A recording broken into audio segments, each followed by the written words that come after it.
Guys, did you finish the book report last night? What's a book report?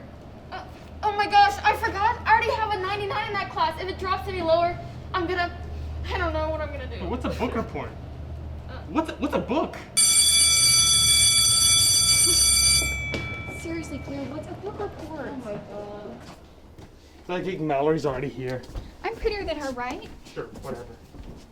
So, class, we have a special guest today. Mr. Weiser Burglar is here to hear your book report. Weiser Burglar is right. It's why I got into education. And I understand today that we have book reports going on today, that you guys have all read these big books and we get to hear about them. Is that right?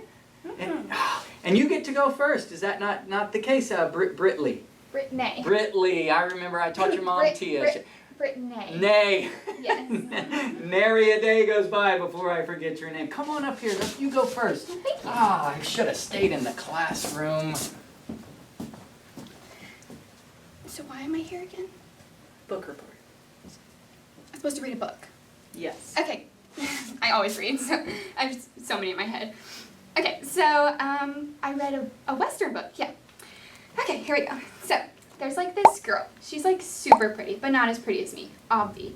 She's like one of those damsel in a dress girls, and then this boy comes over. He was like a princess. Actually, wait, that doesn't make any sense. A pirate. I mean a rancher. I mean a cowboy. Oopsies. LOL. And he was like totes hitting on her, and she was like not about it. Ugh, as if.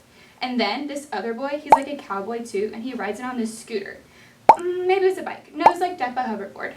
So this boy, he was super jelly of the other cowboy, and he like totally went up to him and got super heated. Oh my gosh. You'll never guess what happens next. The sheriff comes in to like break up this huge fight, but there was this huge sale at Ulta, half off everything. James Charles, Jeffree Star, so much. We should totes go there. Would you feel Ready, focus. Okay. So, then there's this cowboy, and they like totally getting ready to fight. One of them has like this really cool water gun. Wait, no, it was like that light up sword thing in that War Star movie with that really hot guy, but he's like the bad guy, but he's really hot, which makes him even hotter. And then the other guy had like that stick that those really cute baseball players use. Actually, I'm wrong. It was a rubber chicken. OMG. Mom made such a good chicken quesadilla last night. Okay, so then they're about to fight, but I guess that's like the really boring part, so I think I'm done now. Okay.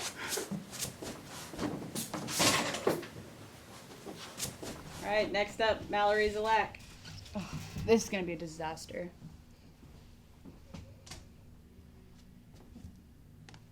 So, there's this boy, Al. His name is Al. Al was just a normal person, just living his life, and he didn't really have a lot of friends. Well, except for one, and I guess it's a friend, a hat. A hat? Well, it wasn't just any kind of hat. It was a magic hat. The hat was the most beautiful, sophisticated, fashionable hat ever. It was brown, and it had a couple spots here and there.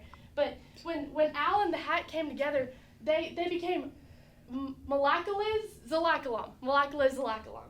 Oh my god, this is going to be a disaster. Be quiet, keep it to yourself. They went everywhere together, and their favorite thing to do was practice magic in the meadow near Al's house. One day, a girl who lived by always saw Al talking to his hat, so she went up to him while he was practicing his magic, and she started to ask him questions, and she was rude. I mean, I bet she was only talking to him to make fun of him. I know how that feels. But which was even worse was that she insulted the hat's appearance, which was stupid to do, and Al started to feel magic forming in his hands, and he didn't know what was happening, and it was just working and magical and something I wish, but it's not about me, it's about Al. Yes, magic hands. All of a sudden, a huge rock comes flying at the girl in front of Al. He was in such shock, but was relieved. What's Jai-Hoo? No, you wait. Anyways, back to the meadow. Al went to check on the girl, and you know what? Al isn't magic. Understand? It's not Al, it's me. I'm magic. With the hat. No, wait. Stop. Back to the story. Al begins to yell and say, Malacalas, what have you done? And then the hat says to Al, they're always so mean to me. And I'm sick of it.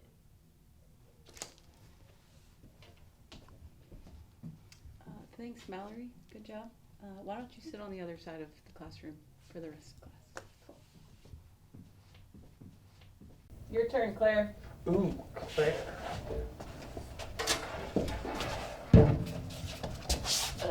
Thanks.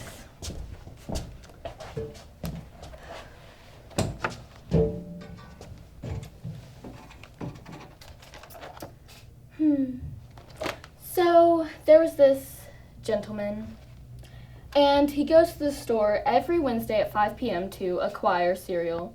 The only cereal he purchases is his favorite cereal. Actually, he resembles the oat pieces in the cereal, you know, the parts of certain cereals that no one wants to eat. Indeed, those. So, where was I? He imports the cereal to his little boring desk and dichotomizes them by color. Next, he puts them into these charming little goodie bags and goes off to deliver them on his tandem bike. He arrives at Balloon's house first, and she's having a birthday party in all pink. Anyhow, she unbars the door, takes the haversack, and slams the door in his face. What an impudent child. He repudiates this insult and moves on to Rocket Ship. Rocket Ship is studying as per usual. He doesn't even peer up from his book when the oat fellow delivers the marshmallows. So he leaves, I surmise. Now it's Balloons, Rocket Ships, Cosmos. The Cosmos girl is established on a purple picnic blanket. She doesn't even take a gander at him. Neighboring her on the grass is Sprout. Oatpiece observes them for a second and distinguishes them to be really good friends. That must be abysmal for him since Oatpiece has no idea what having compatriots is like. Blue Cloud is next. Oatpiece encounters him in the pool upon a blue floaty. He bespatters Oatpiece and ensnares his goodie bag. Yellow Sun is next on his census. Oatpiece finds him and Red Heart dislodging a frisbee back and forth, back and forth. They make him participate in Monkey in the Middle, and he receives a clobber in the face. This goes on for weeks, months, years probably, until conclusively Oatpiece has had enough. Slam, slam, slam. That's the vibration of the doors every time he does his comrades the favor of bearing the gift of their marshmallows. He can't stand the thought that he'll be bland forever while they get to be chromatic. So here comes his phosphorescent conception that's been cultivating behind the lethal charm from the start. Poison. He envenoms them all, and they die. Oh, hey, now this means he gets to be the rainbow charm. And that's the cessation of my story.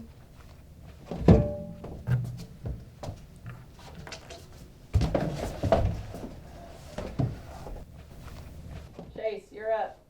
So that's how I scored the game-winning touchdown. Oh my gosh, that is so brave. Yeah, it was so easy. Chase. That team was so bad. I could have beat them with my eyes closed. They were that bad. Chase! Such- Did you forget something? Don't think so. Do you have your book report? Chase.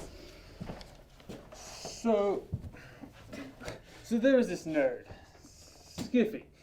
He was just a complete dork. I mean, his mom still drives him everywhere. He gets there and he apologizes like a girl. It's like, sorry I'm late. No one even responded. What's the point?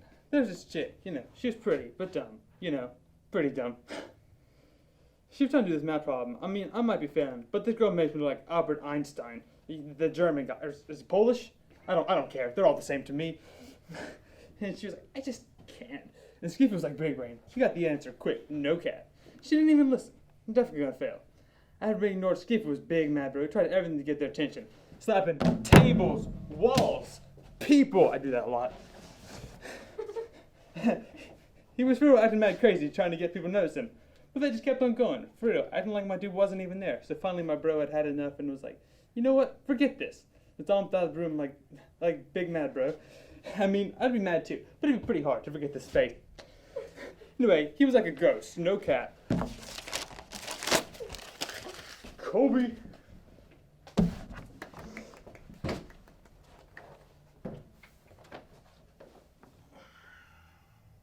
I'm cool.